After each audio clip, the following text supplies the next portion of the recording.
السلام علیکم ورحمۃ اللہ وبرکاتہ۔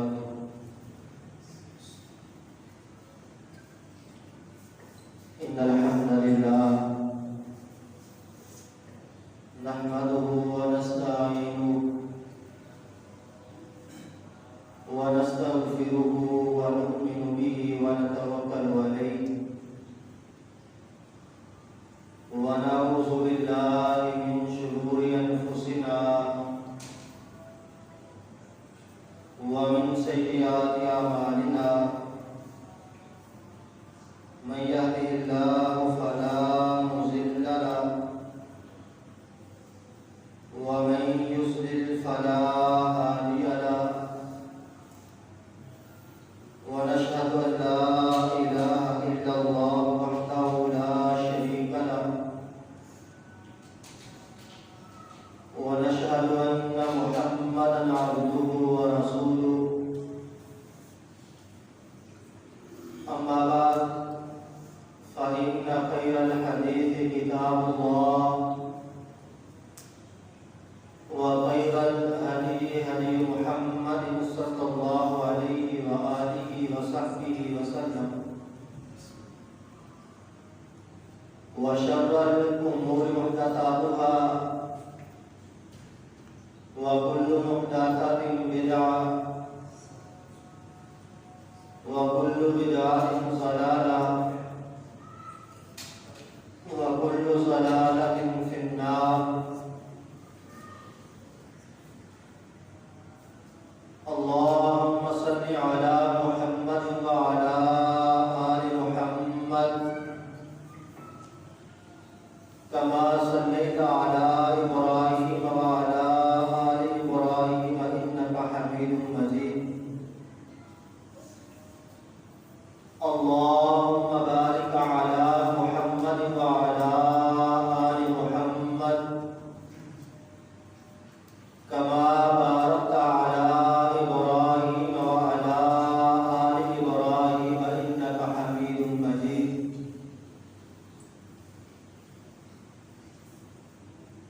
يا أيها الذين آمنوا اتقوا الله حق تقاته ولا تموتن إلا وأنتم مسلمون۔ يا أيها الذين آمنوا اتقوا الله وقولوا قولا سديدا۔ أعوذ بالله من الشيطان الرجيم، بسم الله الرحمن الرحيم۔ والذين يقولون ربنا هب لنا من أزواجنا وذرياتنا قرة أعين واجعلنا للمتقين إماما۔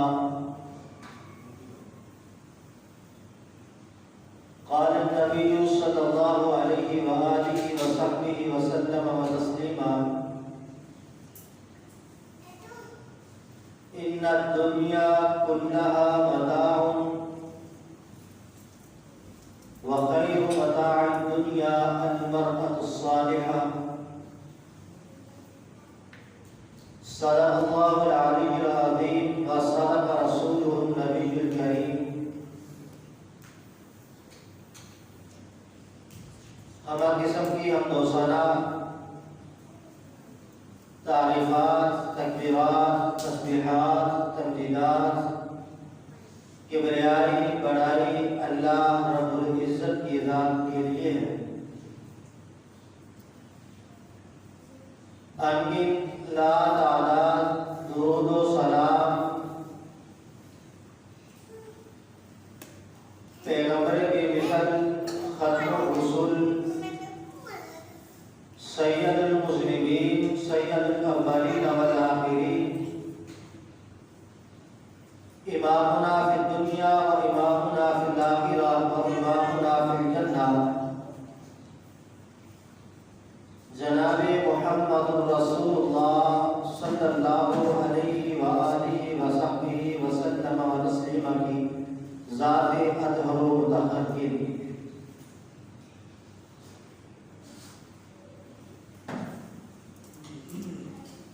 عزیزان گرامی و معززات و مکرمات ماں و بہنوں،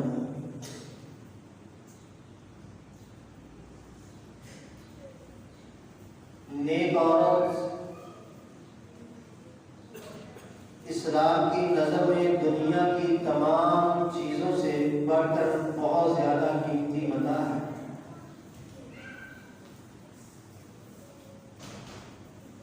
دین اسلام میں شریعت مطہرہ میں نیک عورت کو بہت زیادہ مقام اور بہت زیادہ اہمیت دی گئی ہے۔ اسلام نے خواتین کے تمام جائز مطالبات، اس کو تمام جائز حقوق دیے ہیں۔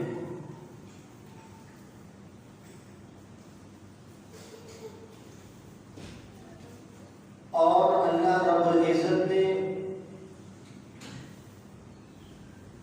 عزت و پاک دامنی اور اس کی عصمت کے لیے قیامت کے دن روز محشر اس کے لیے بہت سارے انعام و اکرام رکھے ہیں۔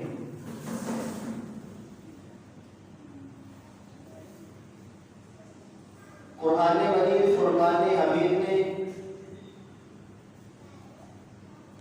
حقوق اللہ اور رسول اللہ صلی اللہ علیہ وسلم کے حق کو بیان کرنے کے بعد جو سب سے زیادہ قرآن مجید میں حق بیان ہوا ہے وہ ایک عورت جو کہ ماں کے کردار میں نظر آتی ہے، اس کا حق بیان کیا۔ اور پھر مالک کائنات نے جاہلی تصور کو ختم کر کے زمانے جاہلیت میں جو عورت کو زندہ دردور کیا جاتا تھا، اس تصور کو ختم کر کے اللہ رب العزت نے عورت کو ایک باوقار اور بلند کردار عطا کیا۔ عورت نہ ہی معاشرہ میں کوئی کمتر چیز ہے، نہ ہی قوم کی جوتی ہے، بلکہ نیک عورت نبی صلی اللہ علیہ وسلم کے فرمان کے مطابق نبی صلی اللہ علیہ وسلم نے فرمایا کہ ان الدنیا کلھا متاع وخیر متاع الدنیا المرأة الصالحہ۔ فرمایا پوری کی پوری دنیا جو ہے، پوری کی پوری جو کائنات ہے، یہ انسان کے لیے قیمتی ہے، فائدہ مند ہے، بہترین سرمایہ ہے، لیکن ان سرمایہ کے اندر جو سب سے بہترین سرمایہ ہے وخیر متاع الدنیا، دنیا کا جو بہترین سرمایہ ہے المرأة الصالحہ، ایک نیک عورت جو ہے جو کہ بہترین سرمایہ ہے۔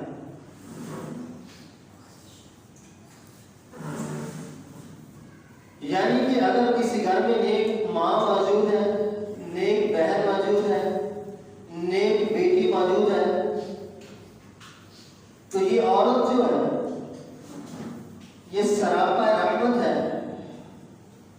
یہ جو عورت کا روح آپ کے گھر میں موجود ہے، یہ آپ کے لیے زحمت نہیں ہے، عذاب نہیں ہے، بلکہ یہ آپ کے لیے اللہ رب العزت کی طرف سے رحمت بنا کر دی گئی ہے۔ یہ آپ کے لیے رحمت کی رحمت ہے۔ لیکن کچھ جاہلانہ تصور، کچھ جاہلانہ رسوم، ہمارے کچھ جاہلانہ عادات جو ہیں وہ یہ محسوس کرواتی ہیں کہ ہمارے اندر وہ مشرکین و منافقین کی عادات رذیلہ موجود ہیں کہ جس کی وجہ سے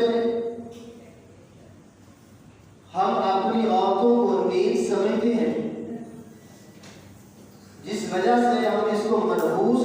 دیتے ہیں، جیسا کہ رسول اللہ صلی اللہ علیہ وسلم نے فرمایا کہ ایسا نہیں ہے۔ اگر تاریخ کے اندر دیکھا جائے تو عورت کو ایک انتہائی مثبت کردار کے اندر دیکھا گیا ہے۔ عورت کا جو کردار طریقے اسلام نے بیان کیا ہے، اگر آج کی ماں اور بہن اس کردار کو اپنا لیتی ہیں تو ہمارے معاشرے کی یہ بہترین ماں بھی ہے، بہترین بہن بھی ہے اور بہترین بیٹی بھی ہے۔ نبی صلی اللہ علیہ وسلم نے سیدنا کعب بن عجرہ رضی اللہ تعالی عنہ فرماتے ہیں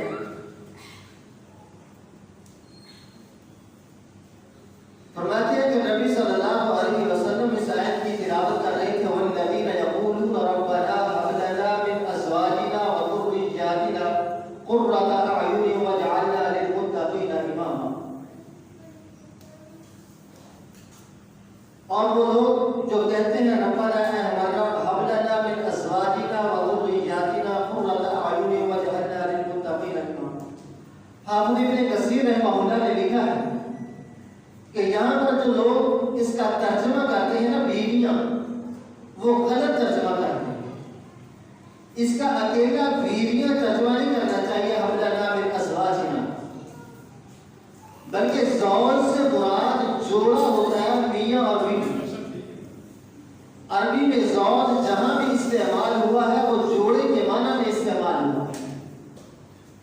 جب انسان زوج استعمال کرتا ہے اس کا معنی یہ مراد ہے جو اللہ رب العزت نے سورہ نور کے اندر کہا ہے نا کہ پاک مردوں کے لیے پاک عورتیں اور پاک عورتوں کے لیے پاک مرد ہیں۔ یہ کسی کی دعا کا نتیجہ ہے جو کوئی دعا مانگتا رہا ہے کہ ربنا هب لنا من ازواجنا وذرریاتنا، یہ وہ دعا ہے کہ جس کے بدلہ میں اللہ رب العزت نے آپ کو ایک نیک عورت عطا کی ہے۔ یہ وہ نیک عورت ہے جو ایک مہذب معاشرہ تشکیل دیتی ہے۔ یہ ایک نیک عورت ہے جو اولاد کی اچھی تربیت کرتی ہے۔ والدین کو اس بات کا احساس چاہیے کہ جب اپنی اولاد کو ہم نیک تربیت، اچھی تعلیم، پھر اولاد کے لیے ہم دین اسلام کا ماحول اس کو فراہم کریں گے، پھر ایک ایسی اولاد ہمیں نصیب ہوگی جس کے لیے ہمیں شکوے اور شکایتوں کا بار نہیں کرنا، پھر ایسا ماحول ملے گا جیسا کہ نبی صلی اللہ علیہ وسلم نے فرمایا کہ ہم رشتوں کی تلاش میں نکلتے ہیں، رشتوں کو ڈھونڈتے ہیں، تلاش کرتے ہیں، لیکن اگر قرآن اور حدیث سے دیکھا جائے جو والدین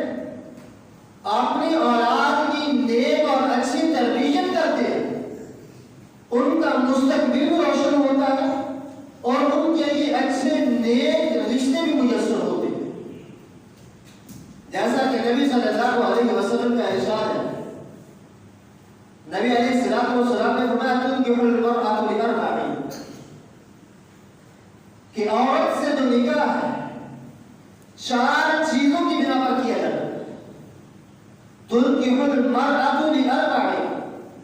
عورت کے ساتھ نکاح 4 چیزوں پر کیا جاتا ہے۔ پہلی جو چیز نبی صلی اللہ علیہ وسلم نے فرمایا لحسبها، اس کا حسب دیکھا جاتا ہے، اس کا نسب دیکھا جاتا ہے، اس کے جو ذات ہے، جو برادری ہے، اس کے گھر کا ماحول جو ہے وہ دیکھا جاتا ہے کہ اس کے گھر کا رہن سہن کیسا ہے، کہ اس گھر کے اندر اس کی تربیت کیسی ہے۔ وَلِجَمَالِهَا، دوسرے نمبر پر رسول اللہ صلی اللہ علیہ وسلم نے ارشاد فرمایا اس کی خوبصورتی کو دیکھا جاتا ہے، اس کی بناوٹ کو دیکھا جاتا ہے، اور پھر وَلِمَالِهَا، تیسرے نمبر پر اس کا مال دیکھا جاتا ہے، اور وَلِدِينِهَا، چوتھے نمبر پر فرمایا اس کا دین دیکھا جاتا ہے۔ یہ ہمارے معاشرے کا رسول اللہ صلی اللہ علیہ وسلم نے ایک تصویر بیان کی ہے کہ انسان جب رشتہ دیکھتا ہے تو سب سے پہلے 3 چیزوں کو دیکھتا ہے۔ سب سے پہلے اس کا گھر بار دیکھتا ہے، سب سے پہلے اس کی کوٹھی کو دیکھتا ہے، سب سے پہلے اس کے بیٹ بیلنس کو دیکھتا ہے، اس کی خوبصورتی کو دیکھتا ہے، اس کے اندر جو ظاہری طور پر اس میں حسن و جمال ہے اس کو دیکھتا ہے، اس کی بناوٹ کو دیکھتا ہے، اور چوتھے نمبر پر نبی علیہ السلام نے فرمایا والدین یا اس کا دین دیکھتا ہے۔ فاظفر بذات الدین، سیدنا ابو سعید خدری رضی اللہ تعالیٰ عنہ فرماتے ہیں کہ رسول اللہ علیہ السلام نے ارشاد فرمایا ہے فاظفر بذات الدین، رشتے کیجئے، تلاش کیجئے، اپنے بیٹے کا تلاش کیجئے، اپنی بیٹی کا رشتہ تلاش کیجئے، آپ ضرور دیکھیں، لیکن فاظفر بذات الدین، سب سے پہلے آپ دین کو ترجیح دیں، سب سے پہلے آپ اس بیٹی کا دین چیک کریں کہ اس کو نماز آتی ہے یا نہیں آتی، یہ نمازیں پڑھتی ہے یا نہیں پڑھتی، یہ جو عورت آپ اپنے بیٹے کی زوجہ بنانے جا رہے ہیں کیا اس کو قرآن مجید کی تلاوت آتی ہے یا نہیں آتی، کیا اس کو دین محمد صلی اللہ علیہ وسلم کے مبادی اصول کا پتہ ہے یا نہیں پتہ۔ لیکن حضرات ہم 3 چیزوں کو بالخصوص دیکھتے ہیں، بالغور دیکھتے ہیں، بہت مشاہدہ کرتے ہیں، بہت جائزہ لیتے ہیں، کبھی ہمسائے سے پوچھتے ہیں، کبھی ارد گرد سے پوچھتے ہیں، اس کے رشتہ داروں سے پوچھتے ہیں، لیکن حضرات کبھی بھی دین کے بارے میں سوال نہیں کیا کہ اس کا دین کتنا ہے، اس نے قرآن مجید کا ترجمہ پڑھا ہے یا نہیں پڑھا، قرآن مجید کی تلاوت آتی بھی ہے کہ نہیں آتی، کبھی اس نے قرآن مجید کا نازلہ پڑھا بھی ہے کہ نہیں پڑھا۔ حضرات اس کا نتیجہ یہ آتا ہے گھر کے اندر بچے کی عمر 8 سال ہو چکی ہے، بچے کو نماز کے بارے میں بتانا مسلمان کو پر کتنی نمازیں پڑھتا ہے، ماں گھر کے اندر نماز نہیں پڑھتی، بچے کو یہ نہیں پتا اس کتاب مقدس کا عدم کیا ہے، اس کی وجہ کیا ہے کہ ماں گھر کے اندر قرآن کی تلاوت نہیں کرتی، بچے کو اس بات کا نہیں پتا کہ میں نے رسول اللہ صلی اللہ علیہ وسلم کا ادب و احترام کس لحاظ سے کرنا ہے، میں نے جناب محمد رسول اللہ علیہ السلام کی عزت و ناموس کی حفاظت کب ادا کرنی ہے، کیونکہ اس کو نہیں پتا کہ اس کی ماں نے اس کو بتایا نہیں، کبھی اس کی ماں نے اس کو یہ نہیں بتایا کہ بیٹا اس بات کا لحاظ رکھنا کہ جناب محمد رسول اللہ صلی اللہ علیہ وسلم ہمارے آخری نبی ہیں، اللہ کی ذات واحد ہے، لا شریک ہے، اس کے ساتھ کسی کو شریک نہیں بنانا۔ کبھی ماں نے اپنی اولاد کو اس بات کی تربیت نہیں دی۔ حضرات اس کا سبب یہ ہے کہ آج ہماری اولاد سب کچھ جانتی ہے، ہماری اولاد اپنی تجارت کے پیشے کو بڑے اچھے انداز سے جانتی ہے، آج ہماری اولاد کو اپنے سکول کی ٹیوشن کا بہت اچھے طریقے سے بہت زیادہ فکر ہے، نہیں فکر تو اس تاریخ کا فکر ہے۔ اس تربیت کا اندازہ کیجئے، آپ اس تربیت کا مشاہدہ کیجئے کہ آج ہمارے والدین خود اس بات کو مانتے ہیں، خود کہتے ہیں کہ صبح آنکھ نہیں کھلتی، جاگتے نہیں، بچے اٹھتے نہیں، بچے مسجد کی طرف آتے نہیں۔ حضرات وہ آئیں گے کیسے اگر آپ انہیں بتائیں گے نہیں کہ آپ مسجد میں جائیں گے آپ کو نماز کا یہ ثواب ملے گا، جماعت کے ساتھ پڑھیں گے آپ کو یہ ثواب ملے گا، آپ مسجد کی طرف وضو کر کے جائیں گے آپ کو یہ ثواب ملے گا، مرد کی نماز گھر میں نہیں ہوتی مسجد میں ہوتی ہے۔ اگر آپ بچے کی یہ تربیت نہیں کریں گے تو بچہ کبھی مسجد کی طرف قدم اٹھانے والا نہیں۔ اس لیے رسول اللہ صلی اللہ علیہ وسلم نے فاظفر بذات الدین، میری ماں اور بہنوں سے یہ مؤدبانہ التماس ہے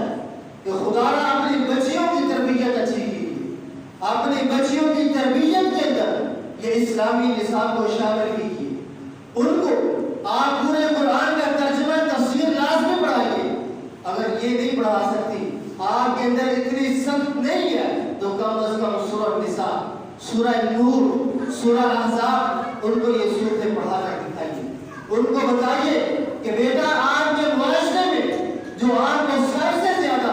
آپ کے اوپر حق رکھنے والے لوگ ہیں آپ کو اس کے اندر بتایا جائے، لیکن ہم نے حضرات یہ نہیں بتایا۔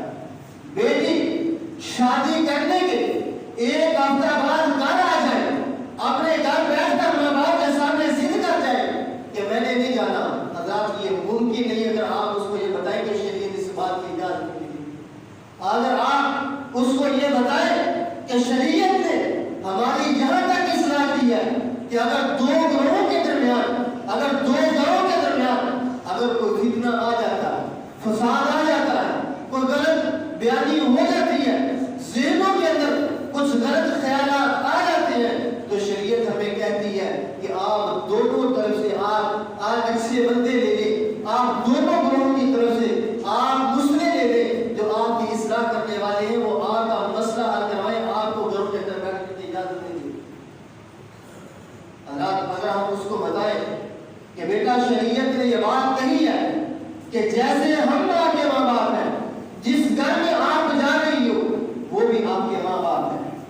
کا ادب و احترام بھی ویسے ہی لازم ہے جیسے ہمارا ہے۔ حضرات ہم نے بتانا ہے اپنی اولاد کو کسی اور کو نہیں۔ اور شریعت نے دوسرے مقام پر عورت کے لیے کہا ہے، نبی علیہ السلام نے فرمایا عورت یہ کام کر لے، من اجل شیء ابواب الجنت شئتی، یہ کام عورت کے کرنے ذمہ ہے۔ اگر عورت یہ کام کرتی ہے تو وہ جنت کے جس دروازے میں سے چاہے وہ گزر سکتی ہے۔ عورت کے لیے نبی علیہ السلام نے فرمایا اذا صلت خمسها، وہ عورت جب نماز کا وقت ہو جاتا ہے اس کو کسی چیز کی فکر نہیں رہتی، اس کو اس بات کا نہیں اندازہ کہ مجھے کون بلا رہا ہے۔ یہاں تک کہ حضرات اگر فرائض ہے خاوند بھی بلا رہا ہو تو فرائض میں خاوند کی بات نہیں مانی، کیونکہ شریعت نے اس بات کا حکم دیا ہے کہ جہاں پر لا اطاعت لمخلوق فی معصیۃ الخالق، جہاں پر خالق کی نافرمانی ہوتی ہو وہاں پر آپ خاوند کی بات کے ماننے کے پابند نہیں ہیں، مخلوق کی بات کے ماننے کے پابند نہیں ہیں۔ سیدہ عائشہ رضی اللہ تعالی عنہا فرماتی ہے جب نماز کا وقت ہو جاتا تھا تو رسول اللہ علیہ السلام ہم سے ایسے ہو جایا کرتے تھے جیسے ہم ان کو کچھ لگتے نہیں، ہم بیگانے ہوں، ہم کو ایسے نبی علیہ السلام چھوڑ دیا کرتے تھے۔ فرمایا اذا صلت المرأة خمسا، جب نماز کا وقت ہو جاتا ہے 5 وقت کی نماز وہ عورت باقاعدگی سے ادا کرتی ہے۔ فرمایا وصامت شہرها، رمضان المبارک کا مہینہ آتا ہے وہ اس کے روزے رکھتی ہے، وہ روزوں کو نہیں چھوڑتی، وہ روزوں سے کنارہ کشی نہیں کرتی، وہ بہانے نہیں تراشتی کہ میں روزہ کو کسی وجہ سے چھوڑ دوں، اپنا جان بوجھ کر روزہ نہیں چھوڑتی۔ وہ حافظت فرجہا، وہ اپنی فرج کی حفاظت کرتی ہے، اپنی شرمگاہ کی حفاظت کرتی ہے، اپنی عزت کی حفاظت کرتی ہے، اپنی عصمت کی حفاظت کرتی ہے۔ فرمایا من ای شیء ابواب الجنت شئتی، وہ جس دروازے سے چاہے جنت کے قیامت کے دن گزر سکتی ہے، اس کو کوئی نہیں روک سکتا۔ یہ عورت نیک عورت کا ہوگا، یہ ہم نے اپنی اولاد کو بتانا ہے، یہ ہم نے اپنی بیٹیوں کی تربیت میں یہ بات شامل کرنی ہے، ہم نے اپنی اولاد میں، اپنے بیٹوں میں، اپنی بیٹیوں میں اس بات کو راسخ کرنا ہے کہ آپ نے جب کسی گھر میں جانا ہے ہمارے گھر سے رخصت ہو کر یہاں پر بھی وہاں پر بھی آپ کا حق بنتا ہے کہ آپ نے اپنے خالق کی نافرمانی نہیں کی۔ حضرات نبی علیہ السلام نے ہم عورت کو کہتے ہیں کہ یہ ایمان میں ناقص ہے، یہ گواہی میں ناقص ہے۔ عورت اس وجہ سے پریشان ہو جاتی ہے، لیکن پریشان ہونے کی ضرورت نہیں ہے۔ شریعت مطہرہ نے، دین اسلام نے ہر ایک اور نیکی کے مواقع جو ہے وہ یکساں دیے، برابر دیے کہ آپ نیکی کے اندر ہر کوئی بڑھ چڑھ کر حصہ لیں۔ جیسا کہ نبی علیہ السلام نے فرمایا، نبی علیہ السلام ازواج مطہرات پہ بیٹھے ہوئے تھے، فرمایا یہ بات یاد رکھنا اسرعکن لحقا بی یدمتونا، فرمایا یہ ازواج مطہرات کو نبی علیہ السلام نے مخاطب کیا، فرمایا یہ میری بات یاد رکھنا کل قیامت کے دن آپ میں سے سب سے پہلے مجھے وہ عورت ملے گی جس کے ہاتھ لمبے ہوں گے، جس کے ہاتھ لمبے ہوں گے۔ تو امہات المؤمنین رضی اللہ تعالی عنہم کہتی ہیں کہ ہم نے اپنے ہاتھوں کو ماپنا شروع کر دیا کہ کس کے ہاتھ لمبے ہیں، کس کے ہاتھ زیادہ بڑے ہیں، کون ہے جو رسول اللہ علیہ السلام کو پہلے ملے گی۔ فرمایا ہر ایک نے اپنی قیاس آرائی کرنا شروع کی، لیکن جب سیدہ زینب بنت جحش رضی اللہ تعالی عنہا کی وفات ہوئی تو ہم سمجھی کہ رسول اللہ علیہ السلام نے لمبے ہاتھوں کی بات اس بنا پر کی تھی کہ سیدہ زینب بنت جحش رضی اللہ تعالی عنہا وہ صدقات و خیرات کے اندر اول تھی، سب سے بڑھ کر تھی۔ سیدہ عائشہ رضی اللہ تعالی عنہا فرماتی ہیں زینب کمال درجہ کی تقوی والی عورت تھی، وہ ایسی عورت تھی کہ وہ اپنے ہاتھوں سے فقامل بہا، وہ اپنے ہاتھوں سے محنت کیا کرتی تھی، وہ اپنے ہاتھوں سے کمائی کیا کرتی تھی، وَتَتَصَدَّقَ بِهَا فِي سَبِيلِ اللَّهِ، پھر وہ اپنے ہاتھوں سے کما کر اللہ کے راستے کے اندر صدقہ و خیرات کیا کرتی تھی۔ آج اس بات کو غور کرنا ہے، آج ہماری عورتیں بھی، ہماری مائیں بھی، ہماری بہنیں بھی کام کرنے کی اجازت مانگتی ہیں، کہتی ہیں کہ ہم نے بھی کام کرنا ہے، لیکن امہات المؤمنین رضی اللہ تعالیٰ عنہ کی سیرت کو دیکھیے، ان کے کردار کو دیکھیے، ان کی پاک دامنی کو دیکھیے کہ سیدہ عائشہ رضی اللہ تعالیٰ عنہ نے ان کے کام کو بیان کیا ہے، اور میں دوری کا جلود ہوا۔ سیدہ عائشہ رضی اللہ تعالیٰ عنہ بیان کرتی ہیں، فرماتی ہیں وہ چمڑے کو رنگا کرتی تھی، وہ اپنے گھر کے اندر رہ کر، وہ اپنی چار دیواری کے اندر رہ کر وہ چمڑے کو رنگا کرتی تھی، پھر اس کو فروخت کیا کرتی تھی۔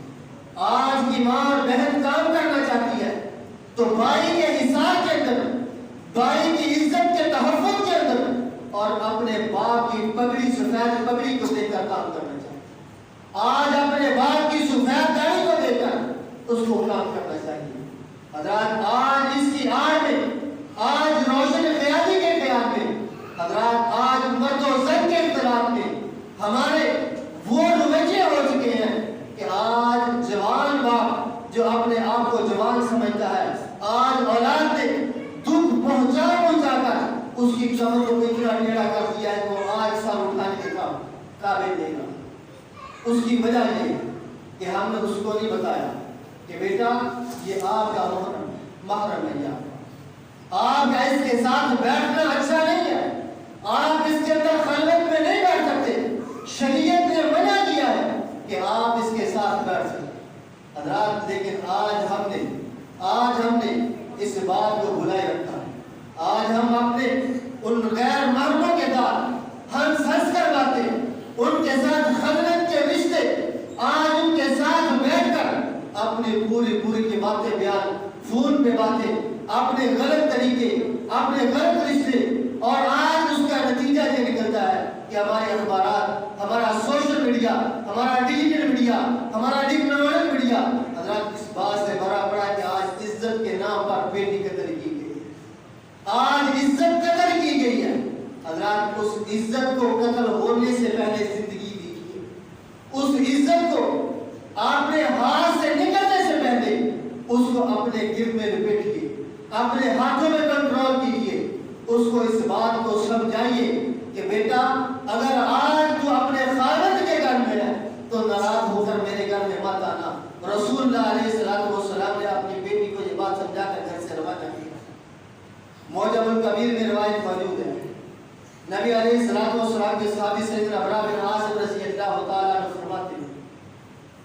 فرمایا کہ رسول اللہ علیہ السلام نے ارشاد فرمایا الا اخبرکم بنسائکم فی الجنہ، اے صحابہ کیا میں تم کو جنت کی عورتوں کی خبر نہ دوں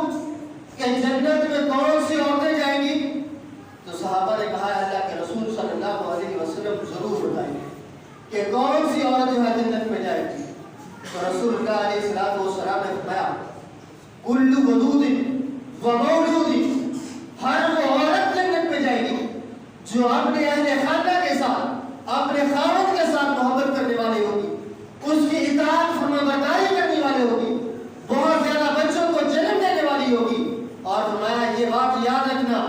اگر اس کے ساتھ غصبت، اگر اس کا خاوند ناراض ہو جاتا ہے اور اسی علاوہ اگر اس کے ساتھ کچھ برا کر دیتا ہے تو وہ عورت ناراضگی کے اندر رات نہیں گزارتی، فرمایا اٹھ کے جاتی ہے وہ اخذ بیدی ہذا بیدی فقالت ہذا بیدی بیدی کا، وہ کہتی ہے میرا ہاتھ تیرے ہاتھ میں ہے، آج میں تم کو یہ بات بتاتی ہوں لا اقتحل بغمس حتی ترضى، میں اس وقت تک سوں گی نہیں، میں اپنی آنکھوں کو سکون نہیں دوں گی، میں اس وقت تک راحت محسوس نہیں کرتی جب تک میرے سر کا تاج جو ہے وہ مان نہیں جاتا حتی ترضى۔ وہ عورت ناراض ہو کر اپنے خاوند کو ناراض کر کے نہیں سوتی۔ نبی علیہ السلام نے فرمایا یہ عورت جو ہے وہ جنت میں جائے۔ لیکن آج ہم نے خود کو شے دے رکھی ہے، اپنی اولاد کو خود کو بگاڑ رکھا ہے۔ بات صرف اتنی ہے کہ ہم نے آج اس اپنی تربیت میں سے وہ باتیں نکال چھوڑی۔ آج ہم نے اپنی اولاد کی تربیت میں ہر قسم کا نصاب رکھا ہے سوائے شریعت، ہر قسم کی بات موجود ہے، ہر قسم کا سلیبس موجود ہے، اس میں نہیں موجود یہ قرآن کی بات موجود نہیں ہے۔ آخری بات کر کے بات کو ختم کرتا ہوں۔ سیدہ ام سلیم رضی اللہ تعالی عنہ کہتی ہیں میرے پاس جب ابو طلحہ رضی اللہ تعالی عنہ نے نکاح کا پیغام بھیجا تو میں نے ان سے نکاح کے لیے ایک شرط رکھی، صرف ایک شرط رکھی۔ میں نے ان سے کہا تھا فَإِنْ أَسْلَمْتُ قبل ابی طلحہ، وہ کہتے ہیں میں ابو طلحہ سے پہلے مسلمان ہو گئی تھی، انہوں نے میرے پاس فخطبہ، مجھے انہوں نے نکاح کا پیغام بھیجا تو میں نے ان سے کہا مجھے آپ کی شرط، آپ کی بات، آپ کا پیغام ایک شرط پر منظور ہے، فَإِنْ أَسْلَمْتَ، اگر آپ اسلام کے تابع ہو جائیں تو میں آپ کے ساتھ نکاح کرنے کو تیار۔ وہ اسلام قبول کیا انہوں نے، سیدنا ابو طلحہ رضی اللہ تعالیٰ عنہ نے اسلام کو قبول کیا، پھر سیدہ ام سلیم رضی اللہ تعالیٰ عنہ کا نکاح کے ساتھ ہوا۔ حضرات ہم ہر چیز کو مانتے ہیں، ہر چیز اپنی بیٹی کو دیتے ہیں، قرآن بھی دیتے ہیں، لیکن قرآن پڑھاتے نہیں۔ حضرات آج ہماری اولاد میں صرف فقدان ہے، اس تربیت کے اندر بہت ماں باپ تربیت کرتے ہیں، بہت سمجھاتے ہیں، بڑوں کے ادب و احترام میں بہت باتیں بتاتے ہیں، لیکن حضرات جب تک یہ قرآن اور حدیث کی باتیں نہیں بتائی جائیں گی، یہ نہیں پڑھایا جائے گا تو باپ کی سفید گاڑی کو داغ لگتے رہتے ہیں۔ پھر باپ مجبور ہوگا، بہنیں، پھر بھائی مجبور ہوگا اپنی بہن کو گالی دینے پر، پھر بھائی بہن مجبور ہوتی ہے اپنے بھائی کو اس سے رشتہ توڑنے پر۔ اس کو اس بات کا احساس نہیں ہے کہ قطع طلاق کی اسلام میں جائز نہیں ہے۔ اللہ سے دعا کہ مالک کائنات ہمیں اپنی بیٹیوں کی، اپنی بہنوں کی اچھی تربیت کرنے کی توفیق دے۔ اقول قولی ھذا استغفر اللہ لی ولکم ولسائر